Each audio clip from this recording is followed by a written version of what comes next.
Good morning, Bahrain. My best friend John says the best decisions Harry Marshall ever made were made by his wife Laura, and he just carried them out. And some of you would know what I'm talking about when sometimes your spouse gives you little gems. And about 25 years ago, my wife brought home a book from the library, and it was about a strange little topic. I thought it was very odd. It was about fractals. And I opened this book, and it started explaining something that I'd never really thought about before. It talked about the butterfly effect, which was a discovery when they were trying to simulate weather on computers. They found out if they made the tiniest little change at the beginning, 6 months later, they might have a hurricane or not. And they actually found out that beyond a few weeks' time, it was so sensitive that you couldn't even predict it. And this book linked all kinds of things together. So for example, if you went to the right mountain covered with snow at the right time and clapped your hands, you could trigger an avalanche.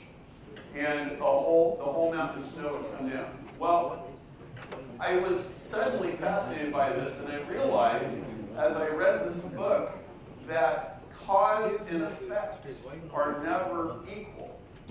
I realized that the tiniest little things can be, a butterfly flapping its wings can turn into a hurricane 6 months later. But I also recognized that part of this was that the same patterns repeat over and over and over and over again, except mostly nobody recognizes them. And I'll never forget walking out the next morning to my car on a cold morning. There were ice crystals on the roof of my car, and I realized that the tiny little crystal pattern is the same as the big crystal pattern, which is the same as the big crystal pattern, and I never looked out the window the same way again.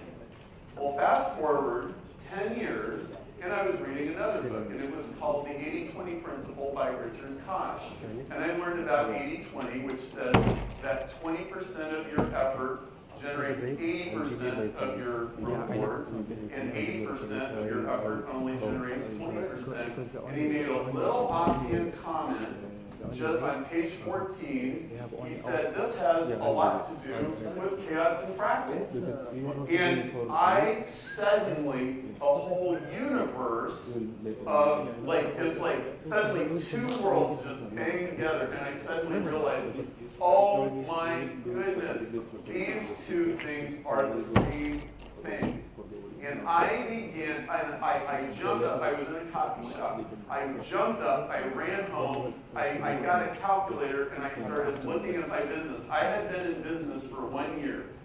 And I had a website, and I had a few clients, and I had some contacts, and I started looking at, oh my goodness, this is everywhere. Now here's what I discovered that completely changed my life. It was that inside every 80-20 is another 80-20.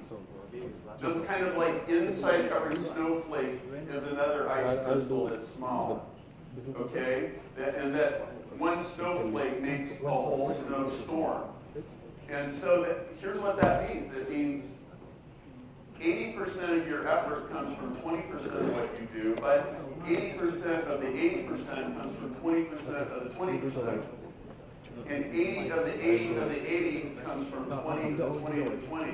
By the way, that means 50% of what you get comes from 1% of what you do.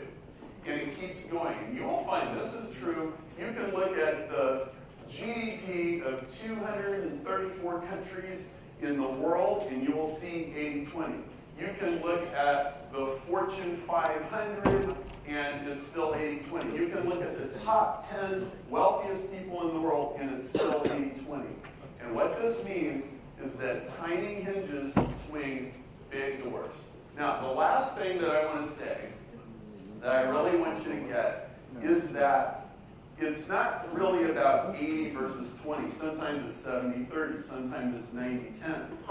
But in the brick and mortar world, in the physical world, most things are 80-20. Guess what? On the internet, it's usually 90-10. Why? Because the internet moves faster and the cycles go around more often. Well, in social media, it's 99-1. It moves at such speed. How many of you found social media to be a little bit frustrating at times?